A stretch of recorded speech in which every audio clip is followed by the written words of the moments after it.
ઉમાશંકર જોશીની જયંતિ છે. એમણે કહ્યું હતું કે દરિદ્રની એ ઉપહાસ લીલા સંકેલવા, કોટિક જીભ ફેલતો ભૂખ્યા જનોનો જઠરાગ્નિ જાગશે, ખંડેરની એ ભસ્મ કણી ન લાદશે. પણ એ ભૂખ્યા જનોનો જાગેલો જઠરાગ્નિ ચૂંટણીના આગલા દિવસે દારૂની પોટલીમાં, સસ્તા નશામાં, ચવાણામાં અને પછી નકલી વાયદાઓમાં વેચાઈ જાય ત્યારે શું થાય એનું ઉદાહરણ અત્યારે દેશમાં જોવા મળી રહ્યું છે. નમસ્કાર, આપની સાથે હું દેવાંશી.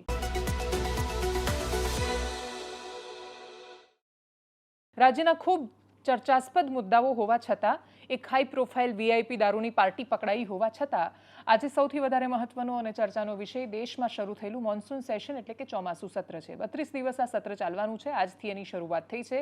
શરૂઆત થતાની સાથે જ ખબર હતી કે આ સત્રમાં જો સરકાર ઓપરેશન સિંદૂર પર ચર્ચા કરવા માટે તૈયાર નહીં થાય તો સંઘર્ષ લાંબો ચાલવાનો છે. સરકાર છેલ્લે તૈયાર થઈ પણ ત્યાં સુધીમાં 4 વખત માટે લોકસભાને સ્થગિત કરવામાં આવી. રાજ્યસભામાં પણ હંગામો રહ્યો. વિપક્ષના નેતાઓ ભેગા થયા, વેલમાં ધસી ગયા. ખૂબ મહત્વના મુદ્દાઓ છે. એમાંથી એક મહત્વનો મુદ્દો જસ્ટિસ વર્મા સામે મહાભિયોગ લાવવાનો પણ છે. મેમોરેન્ડમ છે એ અધ્યક્ષ ઓમ બિરલાને, લોકસભાના સ્પીકર ઓમ બિરલાને સોંપી દેવામાં આવ્યું છે.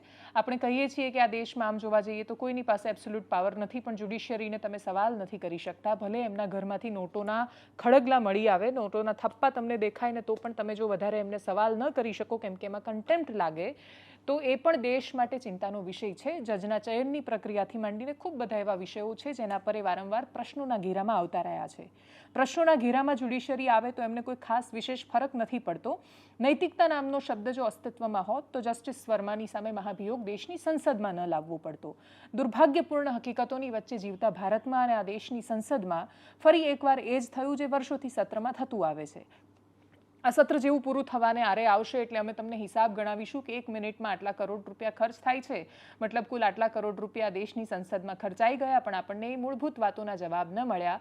આ દેશની સંસદ ક્યારે પર્યાવરણ પર, પ્રદૂષણ પર, પીવાના પાણી પર ચર્ચા કરશે આપણને ખબર નથી. આ દેશની સંસદ ક્યારે આપણને મૂળભૂત અધિકારો જે આપણને દેશના બંધારણે આપ્યા છે એની સંરક્ષા થઈ શકે એના માટે ચર્ચા કરશે એ પણ ખબર નથી. પણ દેશની સંસદ 4 વાર સ્થગિત કરાઈ હતી.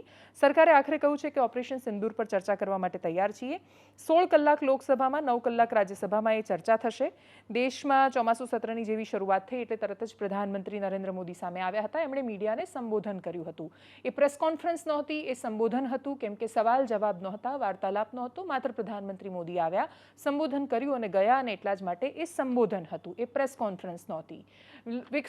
વિપક્ષના નેતા લોકસભામાં મલ્લિકાર્જુન ખરગે, એમનો પણ જન્મદિવસ હતો, એને પણ ઉજવવામાં આવ્યો. હવે ઓપરેશન સિંદૂર પર જે ચર્ચા થવાની છે અથવા જે સવાલો છે એમાંથી એક પ્રશ્ન જો સૌથી મજબૂતાઈથી સરકારની સામે હોય તો એ છે કે આપણે આને બહુ સરસ નામ આપ્યું ઓપરેશન સિંદૂર. આપણે એના પછી આપણે જીત્યા છીએ એ સાબિત કરવા માટે વિશ્વભરમાં આપણા નેતાઓ ગયા. પાકિસ્તાને પણ પોતાનું ડેલિગેશન મોકલ્યું. જેને ખુશ કરવાની અથવા મનાવવાની અથવા જેના ઓપિનિયનમાં આપણે જીત્યા છીએ એવું આપણે સાબિત કરવું હતું, એવા પશ્ચિમી દેશોમાંથી આપણે અથવા જે પોતાને સર્વશક્તિમાન માને છે એવું યુનાઇટેડ સ્ટેટ્સ ઓફ અમેરિકા, એણે તો એવા કથિત બેલેન્સની ભૂમિકા નિભાવી કે એ પ્રકારનું કોઈ બેલેન્સ અસ્તિત્વમાં જ નથી. ભારત અને પાકિસ્તાનની સરખામણી ક્યારેય હોઈ જ ન શકે. પહેલા દિવસથી પાકિસ્તાન નૈતિક રીતે પણ ખોટું છે અને બાકીની કોઈ રીતે પણ એ સરખામણીમાં નથી. ના અર્થતંત્રમાં સરખામણીમાં છે, ના એ એક સ્વતંત્ર દેશ અથવા પ્રજાસત્તાક દેશ હોવા છતાં એ પ્રજાસત્તાક નથી. ભારત અને પાકિસ્તાનની કોઈ કાળે સરખામણી નથી. ભારત આતંકવાદી અને આતંકવાદ પેદા નથી કરતું. ફરક છે ભારત અને પાકિસ્તાનમાં.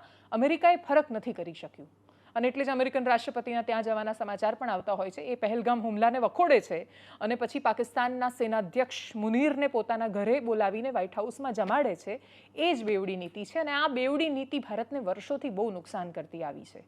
ભારતને આ નીતિએ એટલું બધું નુકસાન કર્યું છે કે વિશ્વમાં આપણે ખૂબ શક્તિશાળી હોવા છતાં અને આપણી ખૂબ તાકાત હોવા છતાં આંતરિક આપણે ક્યાંય આપણે નથી પહોંચી શક્યા કેમ કે દુનિયા એવું બેલેન્સ કરતી આવી છે જેવું બેલેન્સ છે નહીં. ખેર, પણ એની સિવાયનો એક સવાલ જે સૌથી મહત્વનો છૂટી રહ્યો છે ને એ છે કે આપણે ઓપરેશન સિંદૂર કર્યું, આપણે દુનિયાને મનાવવાનો પ્રયત્ન કર્યો, આપણા નેતાઓ ત્યાં ગયા, આપણે જીત્યા એ આપણે સાબિત કરવાનો પણ પ્રયત્ન કરવો પડ્યો. એ જીત કેવી એના પર પણ સવાલો છે. એ આતંકવાદીઓ ક્યાં છે જે ઘરમાં આવીને ઘૂસીને હુમલો કરીને ગયા? એ આતંકવાદીઓ ક્યાં છે કે જેણે ધર્મ પૂછ્યો હતો ભારતીયોનો? એ આતંકવાદીઓ ક્યાં છે કે જેમણે સ્ત્રીઓની સામે એમના સિંદૂરને ઉજાડ્યું અને જેના નામ પરથી આપણે ઓપરેશન સિંદૂર એવું નામ આપ્યું? એ ઓપરેશન સિંદૂર એ સ્ત્રીઓનો બદલો કેવી રીતે હોઈ શકે જ્યાં સુધી એ આતંકવાદીઓ જ નથી પકડાયા? એ ક્યાં ગયા? ક્યાંથી આવ્યા હતા? કેવી રીતે ઉડી ગયા?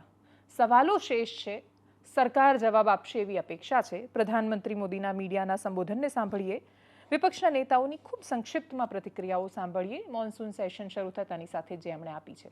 ऑपरेशन सिंदूर में भारत की सेना ने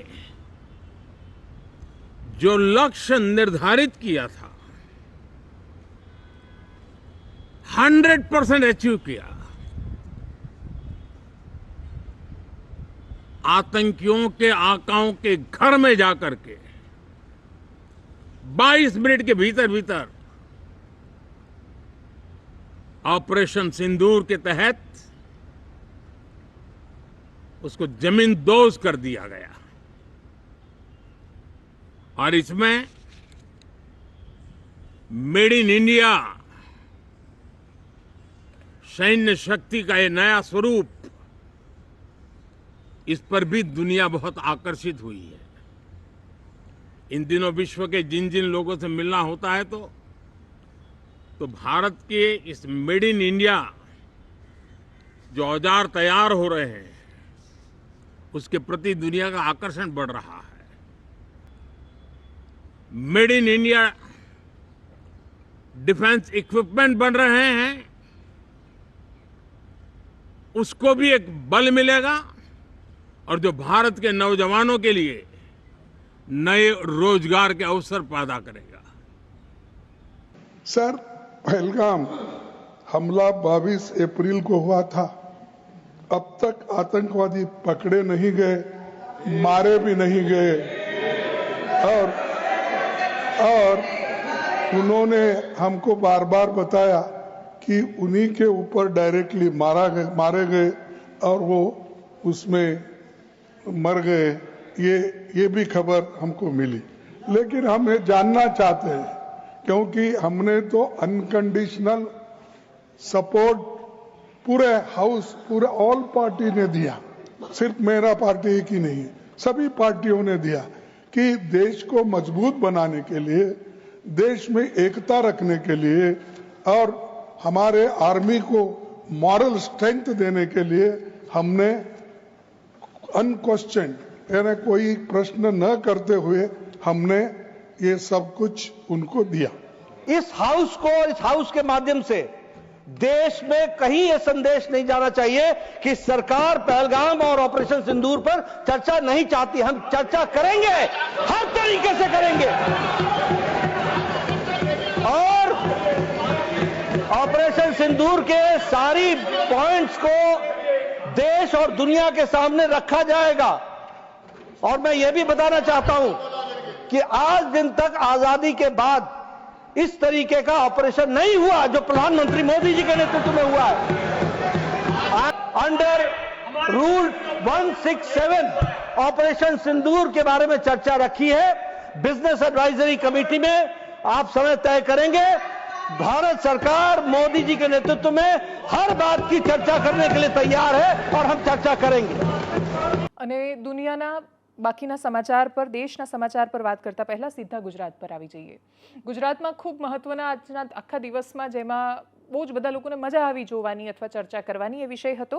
દારૂ પીધેલી હાલતમાં 39 જેટલા માણસો અમદાવાદના સાણંદ પાસે આવેલા એક ફાર્મમાં, એક રિસોર્ટમાં દારૂની પાર્ટી કરતા પકડાયા.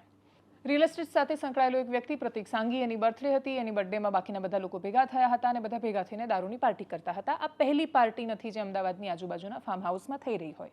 હા, પોલીસે એ સાબિત કર્યું છે કે જો અમીરોને એવું લાગતું હોય કે કાયદો, વ્યવસ્થા અને પોલીસ એમના ખિસ્સામાં છે અને એમનું કશું નહીં થાય અથવા એમના ત્યાં રેડ પણ નહીં થાય, કશું થશે કે કંઈ કેમ એ તો ભવિષ્યની વાત છે. કેમ કે એમાંથી જે છોકરીઓ હતી એમાંથી ખાસી બધી છોકરીઓને છોડી દેવામાં આવી હતી. કેટલાય ટેસ્ટ છે એ મેનિપ્યુલેટ થશે. દારૂ પીધો હશે, એનામાં દારૂ નહીં આવે, એ દારૂનો રિપોર્ટ પોઝિટિવ ન આવે, એના માટે એમના કેટલા રૂપિયા ખર્ચાશે. આ બધો અલગ વિષય છે અને સર્વવિદિત સત્ય છે. ઈશ્વર જેવું સત્ય છે બધે જ, છતાંય કોઈને ક્યાંય નથી દેખાતું.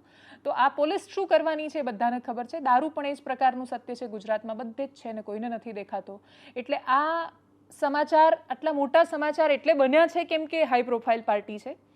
આ સમાચાર એટલા માટે સૌથી વધારે ચર્ચામાં છે કેમ કે એક વીઆઈપી રિસોર્ટમાં વીઆઈપી માણસો જેમની પાસે ખૂબ બધા પૈસા છે એવા માણસો આ કરી રહ્યા હતા અને પોલીસે ત્યાં રેડ કરી છે. એટલે આ આશ્ચર્યમાંથી ઉદ્ભવેલા મોટા સમાચાર છે કે આય પોલીસે પૈસાવાળા લોકોને ત્યાં પણ રેડ કરી, એટલે પોલીસ પૈસાવાળાને પણ પકડે. આ સવાલોની વચ્ચે આ સમાચાર એ મુખ્ય બન્યા અથવા એનું કેન્દ્ર એની આજુબાજુ રહ્યું. પણ આ બધા પ્રશ્નોની વચ્ચે જે તસવીરો ત્યાંથી સામે આવી, મોડી રાત્રે જે કરવામાં આવી, દારૂ ક્યાંથી આવ્યો? ડ્રોનથી લેન્ડિંગ કર્યું ત્યાં રિઝોર્ટમાં સીધા, અને ક્યાં જાય છે? શું ત્યાં જ આવે છે? ક્યાંય નથી આવતો? ક્યાંથી આવે છે? પૂછો બનાસકાંઠા એસપીને, પૂછો તમે બોર્ડરના બાકીના વિસ્તારોમાં ક્યાંથી આવે છે. તમે જાઓ દક્ષિણ ગુજરાતમાં, જવાબ માંગો એમની પાસે દારૂ ક્યાંથી આવે છે, ક્યાં કેટલા રૂપિયાના કેટલા હપ્તા ચાલે છે.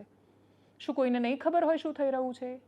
બધું ખબર હોવા છતાં આંખ બંધ કરીને બિલાડી જ્યારે દૂધના રખોપા કરતી હોય એવો ખેલ સર્જાય ત્યારે આવા સમાચારો માત્ર એટલા માટે મુખ્ય સમાચાર બને કેમ કે પૈસાવાળા લોકો એમાં સંડોવાયેલા છે. ખૂબ યંગ છોકરીઓ છે, એમના વિઝ્યુઅલ આવશે ત્યારે લોકોને જોવા માટે એમ એક સનસનાટી જેવું થશે કે અમને પણ પોલીસે પકડ્યા. એના સિવાય કોઈ વિશેષ કારણ એમાં નથી, કેમ કે દારૂ એ ગુજરાતમાં સમાચાર કેવી રીતે બની રહ્યો છે. ચારેય બાજુ આ સ્થિતિ છે, લઠ્ઠાકાંડો થાય છે અને માણસો મરી જાય છે. આપણે દારૂબંધીની જેટલી મજાક કરી છે એટલી મજાક કદાચ કોઈની કરી જ ન શકે. ત્યાંથી આવેલા દ્રશ્યો છે એના પર કરીએ નજર. કાલ રાત્રિમાં જે અમદાવાદ ગ્રામ્ય પોલીસની 2-3 પોલીસ સ્ટેશનની કમ્બાઇન્ડ ટીમ દ્વારા અને એક ગ્લેડ 1 જે ગોલ્ફ રિસોર્ટ છે ત્યાં એના બેન્ક્વેટ હોલમાં એક બર્થડે પાર્ટી હતી. એ બર્થડે પાર્ટીમાં દારૂની મહેફિલ જેવો એક કેસ કરવામાં આવેલો છે અને એ કેસમાં અમારી જે લગભગ 50થી વધારેની એક ટીમ હતી और આ ટીમ બાતમીને આધારે ત્યાં પહોંચી હતી और ત્યાં પહોંચીને જો તમામ પ્રકારની ચેકિંગ કરીને ત્યાંથી મુદ્દામાલ જપ્ત કરવામાં આવેલો છે ને અત્યાર સુધી જે ટોટલ 39 લોકો લીકર કન્ઝ્યુમ કરેલી સ્થિતિમાં મળેલા હતા એ તમામને વિરુદ્ધ ગુના દાખલ કરવામાં આવેલો છે અને એમાંથી 26 મહિલાઓ છે અને 13 જે છે એ મેલ્સ છે. એ મેલ્સ અત્યારે જે છે અમારા લોકઅપમાં છે અને જે મહિલાઓ છે એને નોટિસને આધારે જો છૂટા કરવામાં આવેલા છે. અને જે મુદ્દામાલ છે એ ક્યાંથી આવેલો છે અને કોણ મોકલેલો છે એની ડિટેલમાં અત્યારે અમે જઈએ અને ટોટલ અત્યાર સુધી જે ભરેલી બોટલો જે 5 મળેલી છે અને એમાંથી એને જે ખાલી બોટલો છે એની પણ અત્યારે ટોટલ કેટલી છે એની શોધખોળ અત્યારે ચાલુ છે. લગભગ 20 જેવી બોટલ્સ છે ખાલી મળેલી છે અને એમાં હુક્કા પણ મળેલા હતા. તો એ હુક્કા પણ જપ્ત કરવામાં આવેલા છે અને હુક્કામાં શું સબસ્ટન્સ હતો એની એફએસએલથી પરીક્ષણ કરાયા પછી અમે નક્કી કરીએ કે એમાં ટોબાકો એક્ટમાં ગુનો દાખલ કરીએ, એનડીપીએસમાં એક ગુનો દાખલ કરીએ. એ જે દારૂ મોકલનાર છે એના અત્યારે એક મિત નામના માણસનો અત્યારે નામ ખોલાવેલું છે ઓર એની ડિટેલમાં અમે મૂળ સુધી જઈને એ જે 20-30 બોટલનો જે જથ્થો હતો એ ક્યાંથી લાવ્યા હતા એની મૂળ સુધી અમે જઈએ. એના પહેલી એક દિવસ પહેલાં પણ અમે કલાર બ્લુ એન્ડ ગ્રીનમાં એક બંગલોમાં એક એવી પ્રકારની મહેફિલ ચાલતી હતી. એમાં પણ એક કેસ કરવામાં આવેલો છે. એમાં 12 આરોપી હતા. એ 12 આરોપીની કાલ અટક કરવામાં આવી હતી ઓર આ પ્રકારની કોઈ પણ જે પ્રવૃત્તિઓ છે એને માટે અમદાવાદ ગ્રામ્ય પોલીસ અને આખી ગુજરાત પોલીસ જે છે કટિબદ્ધ છે કે કોઈ પણ સંજોગોમાં એવી તમામ પ્રકારની પ્રવૃત્તિઓ રોકવા માટે અમે અમારી તરફથી જો પૂરતા પ્રયત્ન કરી અને 100% અમારે જે એફર્ટ છે જેટલું તમામ જગ્યા અમે રેડ કરવાની, ચેક કરવાની આ કામગીરી અમારી ચાલુ રહેશે અને પહેલાં પણ ચાલુ હતી. સર, આયોજન કોણે કર્યું, કયા આશયથી કરવામાં આવેલું હતું, જગ્યા ભાડે હતી, પોતાની હતી, શું એમાં તપાસમાં સામે આવ્યું? આ જે જગ્યા હતી આ જગ્યા આ જે બેન્ક્વેટ હોલ છે તો અહીંયા એક બર્થડે પાર્ટી હતી ને બર્થડે જેનું હતું એનું નામ પ્રતીક સાંગી છે અને પ્રતીક સાંગી જો મિત નામના માણસથી જે દારૂનો જથ્થો મંગાવેલો હતો અને આ જે જગ્યા ભાડાની હતી આ એને મેમ્બરશિપ છે તો એમને આપેલી છે. આ એની તપાસ અત્યારે ચાલુ છે અને એમાં જે પણ કોઈ બીજા કોઈ પણ સંડોવેલા હોય એના ત્યાંનો ક્લબનો કોઈ સ્ટાફ પણ સંડોવેલો હોય તો એની પણ જે ડિટેલમાં અમે જઈએ અને જે પણ આ આખા પ્રોસેસમાં જે સંડોવેલા હોય બધાને અમે એને વિરુદ્ધ ગુનો દાખલ કરીએ. સર, આ જે છે મુંબઈ જેને દારૂ મોકલ્યો હતો કેવી રીતે મોકલ્યો પ્રતીક છે તેની ખરેખર શું સામે આવી રહ્યું છે એની ડિટેલમાં તપાસ અત્યારે ચાલુ છે. એમ જે તમને ખબર હોય કે જે ટોટલ 39 આરોપીઓ હતા અને જે ડિટેન કરવામાં હતો એની સંખ્યા બહુ વધારે હતી. તો એની કાગળ કાર્યવાહી કર્યા પછી અને તમામને 39 અમે પૂછપરછ કરી અને પૂછપરછને આધારે જો એક્ઝેક્ટ ખબર કઢાઈ કે જે મુદ્દામાલ અહીંયા સુધી કઈ રીતે પહોંચ્યો. ગુજરાતમાં એક એવો રસ્તો પણ છે કે જ્યાં તમે ના પીધેલા હો તોય તમારી ગાડી પીધેલી હોય એવું થઈ જાય, કેમ કેટલી હાલક ડોલક ચાલતી હોય. એ રાજકોટ જુનાગઢ હાઈવે છે, જેતપુર હાઈવે રાજકોટનો. ત્યાં એક સમિતિ છે એણે ખૂબ વિરોધ કર્યો અને એણે કહ્યું કે રસ્તો નહીં તો ટોલ પણ નહીં. કૃષિ મંત્રી શિવરાજસિંહ ચૌહાણ આવેલા હતા, ગીર આવ્યા હતા. એમાં પણ સમાચાર એ હતા કે પોતાની પત્નીને ભૂલી ગયા હતા અને પછી અડધે રસ્તે પહોંચ્યા અને યાદ આવ્યું કે પત્ની તો ત્યાં જ રહી ગયા છે. તો 22 ગાડીઓનો કાફલો પાછો ગયો અને પત્નીને લઈને આવ્યો, પણ એ બાય રોડ રાજકોટથી જુનાગઢ ગયા. તો એક કાર્યક્રમમાં જ્યારે બોલી રહ્યા હતા ત્યારે એમણે એવું કહ્યું કે કામ ચાલુ છે એટલે રસ્તો એ ખરાબ છે. સરકારના મંત્રી છે, ખાલી આટલું જ બોલી શકે. હકીકત એ છે કે રસ્તો અતિશય ખરાબ હાલતમાં છે ને વર્ષોથી કામ ચાલી રહ્યું છે. કામ જ્યારે કોઈ પણ કોન્ટ્રાક્ટરને કામ સોંપાય ત્યારે એની એક સમય સીમા નક્કી કરેલી હોય છે. એ સમય સીમા નક્કી થાય ને એને કામ સોંપવામાં આવે કોઈ પણ પુલ બનાવવાનું કે કશું જ, તો એની પહેલાં સરકારનું દાયિત્વ બને છે કે આજુબાજુના દબાણ દૂર કરે. કોન્ટ્રાક્ટરને તમારે રેડી આપવું પડે છે કે તમને આ બધું જ ચોખ્ખું કરીને આપ્યું, હવે કામ કરવાની જવાબદારી તમારી. બ્રિજ શરૂ થઈ જાય ત્યાં સુધી જમીન સંપાદનના કામ પૂરા નથી થતા. કચ્છમાં હું હમણાં જઈને આવી, ત્યાં પણ 1-2 પ્રોજેક્ટ એ રીતે જ અટવાયેલા છે. એટલે કામ શરૂ થઈ જાય પછી એ પુલ પૂરો જ ન થાય. શરૂ થઈ ગયા પછી યાદ આવે કે અચ્છા ગાંધીધામ છે તો એમાં તો આ પ્રોબ્લેમ છે કે આ શહેરના નામે હતું જ નહીં, અહીંયા તો કે જમીન સંપાદન બાકી છે. અમુક પાયાની વ્યવસ્થાઓમાં આપણે એટલી બધી ખોરંભે આપણે આખા કામને ચડાવી દેતા હોઈએ છીએ. તો રાજકોટ, જુનાગઢ ને જેતપુરના કામ ક્યારે પૂરા થશે કોઈને ખબર નથી. છતાંય ત્યાંથી જે વિરોધના દ્રશ્યો સામે આવ્યા, કરીએ એના પર નજર. રાજકોટ જેતપુર 6 લેન હાઈવેની નિર્માણ કામગીરી શરૂ છે અને દરરોજ લાખો વાહન ચાલકોને અનેક મુશ્કેલીઓનો સામનો કરવો પડી રહ્યો છે.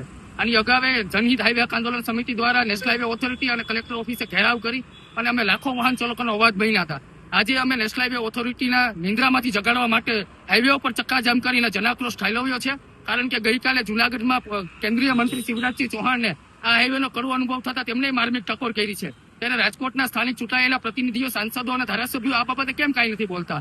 દરરોજ કલાકોનો ટ્રાફિક ચક્કાજામ, અકસ્માતોની હારમાળા, બિનકાયદેસર ટોલ વસૂલાત અને જ્યાં જોવો ત્યાં ખાડાઓ. દરરોજ આ રીતના અનેક પ્રકારની વાહન ચાલકોને રાજકોટ અને જેતપુર હાઈવેનું નામ સાંભળતા જ માથાનો દુખાવો શરૂ થાય. તેમ છતાં તંત્ર, કલેક્ટર તંત્ર, નેશનલ હાઈવે ઓથોરિટી માત્ર ફોટો સેશન કરે, કોઈ જાતનું ગ્રાઉન્ડ ઉપર વાહન ચાલકોને કોઈ ફાયદો નથી. ખૂબ જ શરમજનક બાબત કહેવાય. રાજકોટ જેતપુર હાઈવે ઉપર પૂરો તમે 100-150 કિલો ટોલ વસૂલો તો જામનગર, અમૃતસર, ભારતમાલા હાઈવે ઉપર બિસ્માર રસ્તાને લીધે તમે ત્યાં ટોલ વસૂલાત સ્થગિત કરતા હોય તો હાઈવે ઉપર શા માટે નહીં? સંપૂર્ણપણે આ બંને ટોલ પ્લાઝાઓ બિનકાયદેસર છે. આજે અમે હાઈવે ઉપર ચક્કાજામ કરી અને અમે અમારો વિરોધ દર્શાવ્યો છે. આવનારા સમયની અંદર ટોલ પ્લાઝાઓ પર અમારા કોંગ્રેસના પ્રદેશના નેતાઓ સાથે વિરોધ કરવાના છે. જ્યાં સુધી રોડ નહીં ત્યાં સુધી ટોલ નહીં. આ સૂત્ર અમે સાર્થક કરીને રહેવાના છે.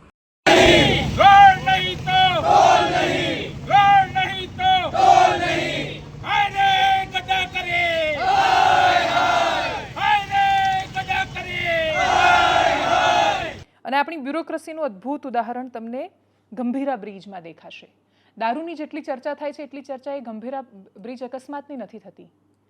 એમાં હાઈ પ્રોફાઇલ માણસો નથી, એમાં કોઈ જેવું મટીરિયલ નથી ટૂંકમાં કે જેના કારણે એ ન્યૂઝ વધારે લાંબો સમય સુધી ચર્ચામાં રહે. પણ છતાં એક એવો સામાન્ય માણસ છે, એનો ટ્રક ત્યાં ફસાયેલો છે. એટલે એનું એ ટેન્કર ફસાયેલું છે એ જોઈને કહે છે કે મારે મહિને 85,000 રૂપિયાનો હપ્તો આવે છે, એ હપ્તો મારે ભરવાનો છે. મને પોલિસીવાળા મારું ઇન્સ્યોરન્સ એટલે પાસ નથી કરતા કેમ કે એવું કહે છે કે તમારા વાહનને કશું થયું જ નથી, એ તો સલામત છે ત્યાં, પણ એ અડધે ફસાયેલો છે અને કોઈ કાઢવામાં મદદ જ નથી કરી રહ્યું. પ્રાથમિક દ્રષ્ટિએ મીડિયા રિપોર્ટ્સ એવા સામે આવ્યા કે 2 જિલ્લાના અધિકારીઓ ભેગા થઈને એવું નક્કી જ નથી કરી શકતા કે કોની સીમામાં આવે છે, કોની હદ લાગે છે એ તમે નક્કી ન કરી શકો. એના ચક્કરમાં એક વાહન ત્યાં આટલા દિવસો સુધી ફસાયેલું હોય, એ દ્રશ્ય જોયા પછી દરરોજ તમે જ્યારે એ જોતા હશો ત્યારે તમારી આંખમાં કણાની જેમ એમ કેમ નથી ખૂંચતું એ દ્રશ્ય? પેલો માણસ કે જે એક જગ્યાએ ઇન્ટરવ્યૂ આપીને કહી રહ્યો છે કે મારો હપ્તો ચડે છે, હું નુકસાનમાં ચાલી રહ્યો છું, મારા માટે તકલીફનો આ સમય છે, એ પીડા કેમ નથી સમજાતી? કદાચ એ સમજણ અથવા એ પીડા સમજી શકે એવા હૃદય બચ્યા જ નથી. આટલા સમય પછી પણ એમાં કોઈને જેલ કે સજા કશું થઈ નથી શક્યું. એટલે રિપોર્ટમાં પણ બહુ જ પ્રાથમિક દ્રષ્ટિએ પણ જોવા જઈએ તો રાજકોટ ટીઆરપી ગેમ ઝોન વખતે જેટલું રિપોર્ટિંગ થયું એટલું રિપોર્ટિંગ ગંભીરા બ્રિજ અકસ્માતમાં નથી થયું. અને એટલે જ ગંભીરા પુલ પર એટલી ગંભીરતાથી કાર્યવાહી નહીં થાય જેટલી રાજકોટ ટીઆરપીમાં કે પછી મોરબી ડેમમાં કે પછી સુરત તક્ષશિલા વખતે થઈ. અને એમાંય ન્યાય તો નથી જ મળ્યો. ત્યાંના પીડિતોને જઈને પૂછો તો એ તો હજી એ પીડામાં છે. કહે છે કે શું ફરક પડ્યો, અમારા બાળકો મર્યા અને બીજા મરી રહ્યા છે, કોઈ ફરક શું રાજ્યમાં કે રાજ્યની વ્યવસ્થામાં પડી રહ્યો છે? એના જેટલી ગંભીરતા અહીંયા નથી કેમ કે કોની સામે ગુનો દાખલ કરવાનો? સસ્પેન્શન એ મજાક છે આ રાજ્યમાં. તમે કોઈ પણ માણસોને પહેલી દ્રષ્ટિએ દેખાયું, તપાસ નથી, કશું જ કોઈ જવાબ નથી, કોની ભૂલ, ક્યાં ભૂલ, કોઈ જ ચૂક નહીં. જો કોઈની ભૂલ નથી તો કોઈ પણ સસ્પેન્ડ શું કામ? અને જો એમની ભૂલ છે તો ખાલી સસ્પેન્શન શું કામ? કોઈ જ પ્રશ્નોના જવાબ નહીં, બસ ખાલી દેખાડવાનું છે. આક્રોશમાં છે પ્રજા, એ આક્રોશ શાંત કરવાનો છે એટલા માટે કામ થઈ રહ્યું છે. અને ગુસ્સો શાંત કરવા માટે જ્યારે કામ થાય ત્યારે સ્થિતિ એ જ થાય કે દેખાડવા માટેના કામ હોય, સ્થિતિ બદલવા માટેના ન હોય. એ વાહનના માલિક શું કહી રહ્યા છે આખા વિષય પર કરીએ એના પર નજર. હવે આ જે ગંભીરા બ્રિજ પર ગાડી લટકેલી છે, હું એમનો ઓનર છું. આજે લગભગ સાહેબ 9 થી 10 દિવસ થઈ ગયા. અત્યાર સુધી મારી ગાડી ત્યાં જે કન્ડિશનમાં હતી સેમ તે કન્ડિશનમાં લટકી પડી છે. હવે આ મારી ગાડી ઉપર લોન છે, મતલબ 85,000 સમથિંગ હપ્તો છે. 40 લાખ લોન લીધેલા હતા. હજુ મારા 12-14 હપ્તો જેવું બાકી છે ભરવાની. બેંક પાસે આજે જ જઈને એક્સિસ બેંક પાસે, એક્સિસ બેંક વાળા મને એ કહ્યું કે તમારે EMI તો ભરવું પડશે, તો તમારી વીમાનો વિષય છે. વીમા વાળા પાસે જાઓ, વીમા વાળા મને એવું કે હવે તમારી ગાડી જે હતી કંઈ તૂટે ફૂટે ભંગની થાય તો એના કંઈ વીમો નહીં મળે. હવે આ તો એની અંદર મારી કઈ ભૂલ હોય, બ્રિજ બળી ગયા છે, આ તંત્રની છે. મારી ગાડી કાઢીને આપે કે થોડી ફાઈન નાખે કે નથી પાડ દે, મને જે હોય એને નિકાલ હોય. તો તમે જ્યારે તંત્ર પાસે જાઓ છો તો શું જવાબ મળે? તંત્રમાં મને કઈ સાચું કલેક્ટર સાહેબને આપણે કલેક્ટર સાહેબ આના અસિસ્ટન્ટ હાથે વાત થઈ. એ કહે કે તમારી ગાડીને હું બધી રીતે ટ્રાય કરી લીધું છે, હવે મને લાગતા કે નહીં નીકળે, પણ મારો ટ્રાય ચાલુ છે. પણ એ કઈ મને એવું નથી કરે કે ક્યારે કાઢીને આપશે. તો પછી એટલે તમને વડોદરા મોકલે છે કે આણંદ મોકલે છે? શું ના, એ તો પછી ક્યાંક રેસ્ક્યુ ટીમ ત્યાં છે ચેન્જ કરશે. કેમકે એટલે માટે હું અહીંયા રેસ્ક્યુ ટીમના તો આરએમબી વાળાને કોઈને નંબર મળ્યો હતો. એ ભાઈ હાથે વાત થતી હતી કે 2 દિવસ 3 દિવસમાં કરાવું, પણ હજુ એનો ખાસો ટાઈમ થઈ ગયો, એનો હજુ કશું થયું નહીં અને ફોન બી ઉપાડો બંધ કરી દીધો. મારા આગળ એવું છે બરોડા કરે આનંદ કરે મારી ગાડી કાઢીને આપી દે. અને જો આ સ્થિતિમાં રહી તો શું કરશો? આ સ્થિતિમાં રહે તો મારે શું કરવાનું એ તો કહું. મારે તો EMI કઈ રીતે ભરવું? EMI નહીં ભરવું તો સિવિલમાં જશું અને EMI વાળા પછી મારે નોટિસ આવશે, મારા ખર્ચો નહીં નીકળે. મારો એક કોઈ મોટો ટ્રાન્સપોર્ટ નથી સાહેબ, નાનું ટ્રાન્સપોર્ટ છે. 5-6 ગાડીનો માલિક છે. હવે મારા એ રીતે મને એવું માંગુ છું મારી ગાડી અત્યાર સુધી ચાલુ થઈ જાય, કાઢીને આપશે તો મારે કાલથી ધંધો ચાલુ થઈ જાય. અને ક્યારે કાઢીને આપશે એ માંગુ છું. કઈ લિમિટ નથી, એ ક્યારે કાઢશે કહેતા નહીં. એનાલિસિસમાં અત્યારે બસ આટલું જ. જો આપ અમને યુટ્યુબ પર જોઈ રહ્યા છો તો સબસ્ક્રાઇબ કરો, ફેસબુક પર જોઈ રહ્યા છો તો ફોલો કરો, વિડીયોને શેર કરો. નમસ્કાર.